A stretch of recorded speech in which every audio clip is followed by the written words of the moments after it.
Television নাটক দিয়ে জনপ্রিয়তার শীর্ষে আরোহণ করা অভিনেত্রী মেহজাবিন চৌধুরী এখন ওটিটি এবং আপকামিং চলচ্চিত্রের কাজ নিয়েই ব্যস্ত। নাটকে তাকে এখন খুব একটা দেখা যায় না, তবে এই ঈদে তিনি হাজির হয়েছেন তিথি ডোর নামের একটি ভিন্নধর্মী গল্পের নাটক নিয়ে, এবং বলা বাহুল্য এই একটা নাটক দিয়েই এবারের ঈদে হইচই ফেলে দিয়েছেন জনপ্রিয় এই অভিনেত্রী।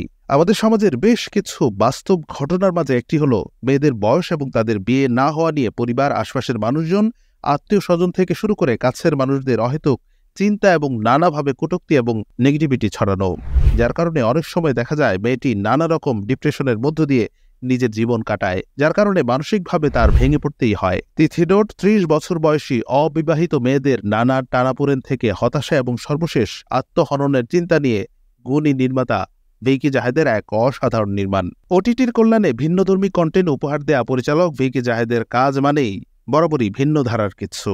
আর অভিনেত্রী মেহজাবিন চৌধুরীর সাথে নির্মাতা ভিকি জাহেদের জুটি অনেক জনপ্রিয় এবং প্রশংসিত কাজ উপহার দিয়ে আসছে, এবারও তার ব্যত্যয় ঘটেনি। শুক্রবার তিথি ডোর নাটকের প্রসঙ্গে টেনে সামাজিক মাধ্যমে একটি দীর্ঘ বার্তা দিয়েছেন অভিনেত্রী মেহজাবিন চৌধুরী। সেখানে অবিবাহিত ৩০ বছর বয়সীদের নিয়ে কথা বলেছেন তিনি। মেহজাবিন লিখেছেন, আপনার বয়স ৩০ মানেই আপনার অন্তত একটা মন ভাঙার গল্প আছে। হঠাৎ একদিন দেখবেন যে মানুষটা একসময় আপনাকে কষ্ট দিয়েছে, সেই মানুষটা অথবা সেই মানুষগুলো অনেক ভালো আছে, আর আপনার তখন মনে হবে দিস ইজ নট ফেয়ার।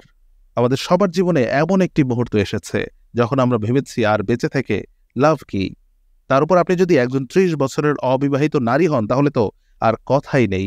আপনি জীবিত থাকলেও কিছু অঘোষিত নিয়ম আপনার আত্মবিশ্বাস কেড়ে নেবে। একই দিনে তিথি ডোর নাটক নিয়ে সামাজিক মাধ্যমে আরও একটি পোস্ট লিখেছেন মেহজাবিন। অভিনেত্রী লিখেছেন, না, তিথি ডোরে নতুন সাসপেন্স থ্রিল নেই, নেই কোনো খুন মারামারি, নেই রহস্য কিংবা টুইস্ট, কিন্তু তারপরও এই গল্প বলাটা খুব জরুরি। আমাদের চারপাশে এখন যে অস্থির সময় চলছে, সেখানে এই গল্পটাই সবচেয়ে বেশি প্রাসঙ্গিক, কারণ তিথি ডোর একটা অনুভূতির গল্প, যে অনুভূতি প্রতিটি সাধারণ মানুষের মধ্যে আছে। আমাদের আশপাশে অনেকে ডিপ্রেশন নামের এই রোগে ভুগছেন, কিন্তু তারা হয়তো নিজেরাই জানেন না। আমাদের প্রিয়জনদের আচরণে যদি পরিবর্তন দেখা যায় কিংবা অস্বাভাবিক লাগে, তাহলে তার সঙ্গে মন খুলে কথা বলার চেষ্টা করাটা খুব দরকার, এবং প্রয়োজন মনে হলে নিজেদের কাছেই সেই মানুষটাকে চিকিৎসকের পরামর্শ নিতে সহযোগিতা করাটাও নিজ দায়িত্বের মধ্যেই পড়ে।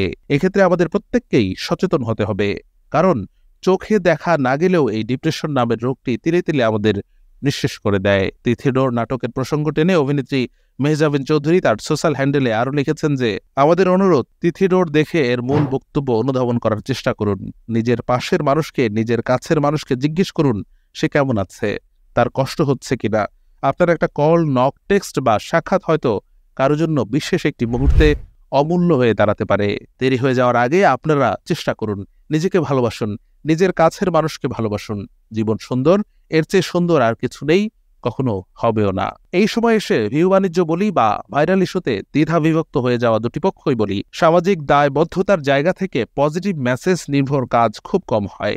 সেখানে ভিকি জাহেদ এই রকমের একটা গল্প তুলে এনেছেন স্ক্রিনে, সেটা অবশ্যই প্রশংসার দাবিদার। অন্যদিকে মেহজাবিন চৌধুরী অভিনেত্রী হিসেবে নিজেকে প্রমাণ করার কিছু নাই নতুন করে, তাই যে কোনো চরিত্রই সাবলীলতা দিয়ে স্ক্রিনে ফুটিয়ে তোলেন তিনি অসাধারণ নৈপুণ্যতায়। তিথি ডোর এই সময় এসে সেন্সিটিভ ইস্যু নির্ভর একটি কাজ, যা আমাদের নতুনভাবে ভাবতে এবং মানুষের জন্য কিছু করতে শেখায়। মেহজাবিন ছাড়াও এই নাটকে আছেন আবুল হায়াত, শাবিবা নাজরিন, প্রান্তর দস্তিদার সহ আরও অনেকে। অভিনন্দন এবং শুভেচ্ছা রইল পুরো তিথি ডোর নাটকের টিমের জন্য।